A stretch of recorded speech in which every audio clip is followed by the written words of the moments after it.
Hello, and welcome to the Utah Tech Leads Leadership Series. Today, we are here with Mohan Sudabattula. How are you doing? Doing so good. How are you, Liz? I'm great. So, tell us a little bit about yourself and about your organization. So I am the founder and CEO of Project Embrace. We are a healthcare organization based out of Salt Lake City that's dedicated to increasing access to medical resources and technology for low income, low resource communities throughout the Mountain West and abroad. Okay, what does that actually mean? Good question. So what we do is it's pretty simple. So our kind of bread and butter program is we collect medical technology and resources from private hospital, clinical, and private donors, like gently used equipment, right? Things that are on their way out of these sterile environments that are otherwise underutilized.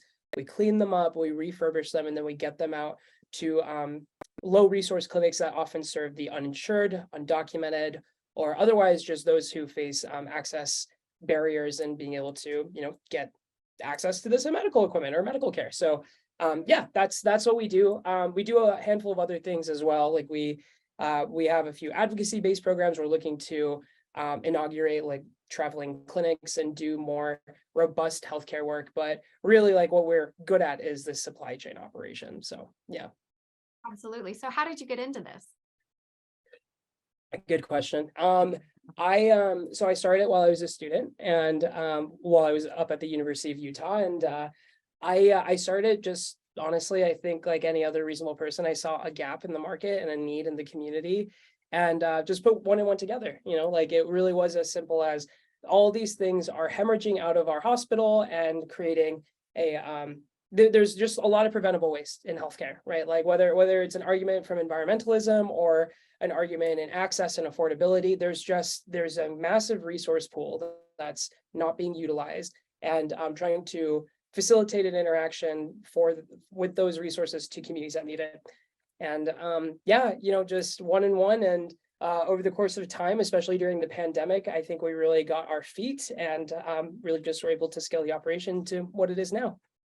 Yeah, so you said that you started this while you were in college. Um, Clearly, that's a lot younger than some of our founders and a lot, older than some of our other founders. It kind of is all over the place. So, what kind of like stumbling blocks have you run into throughout the course of building up Project Embrace?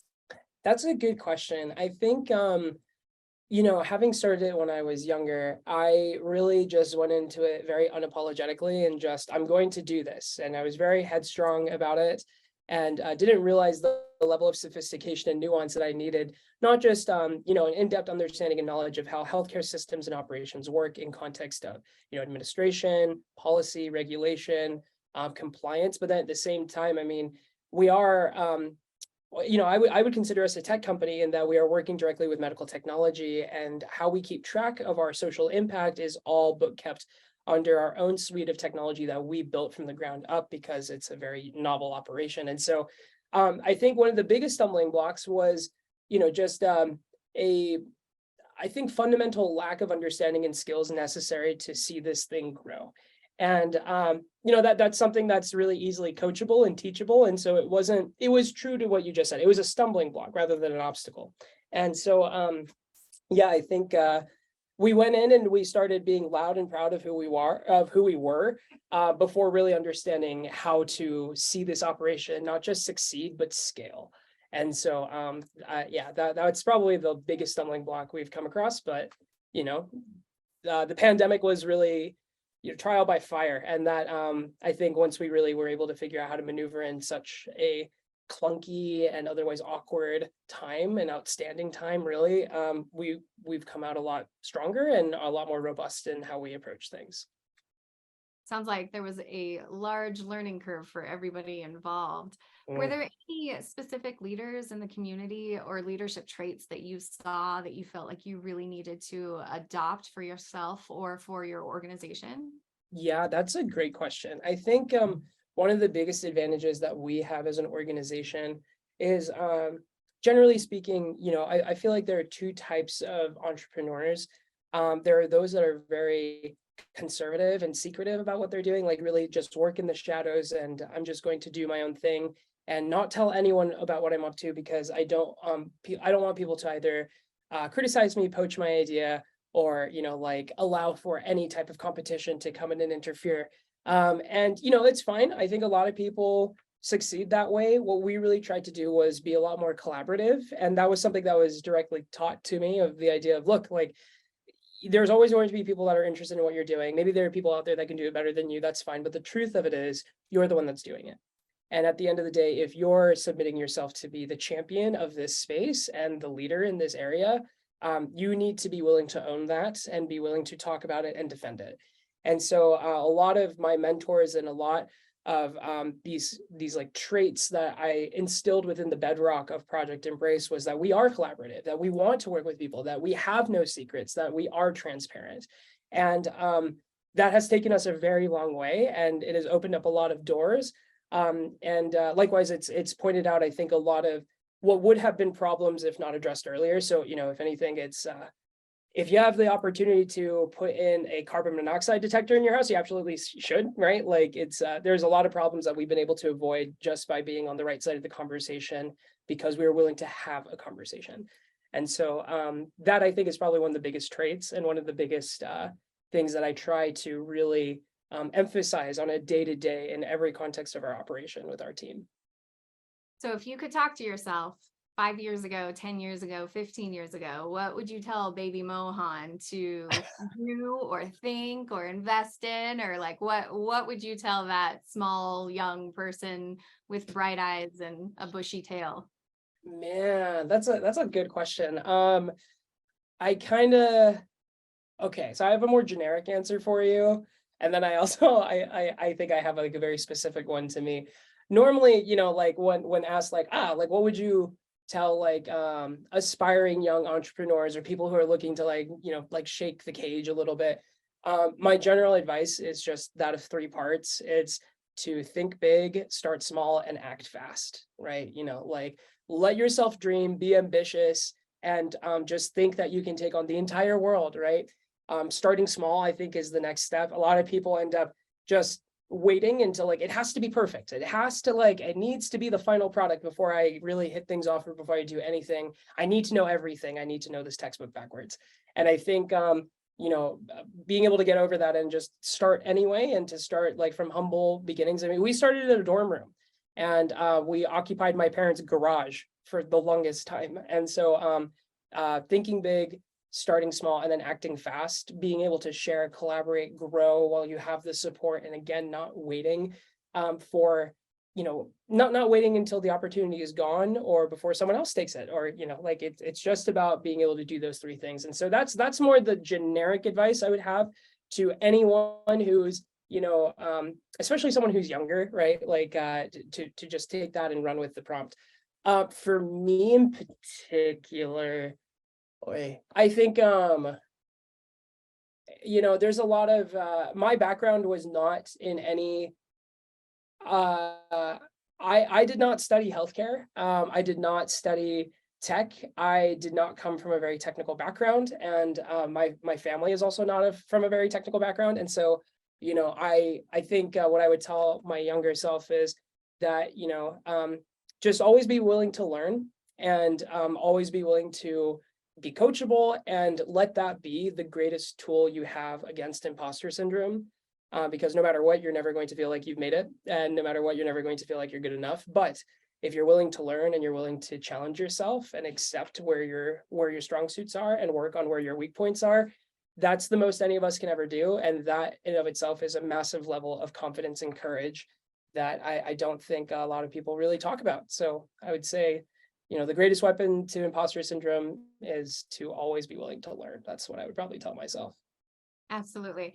So has anyone kind of like helped you along in this process? Do you have any mentors? Has networking really kind of impacted the outcome of how successful you've been able to be?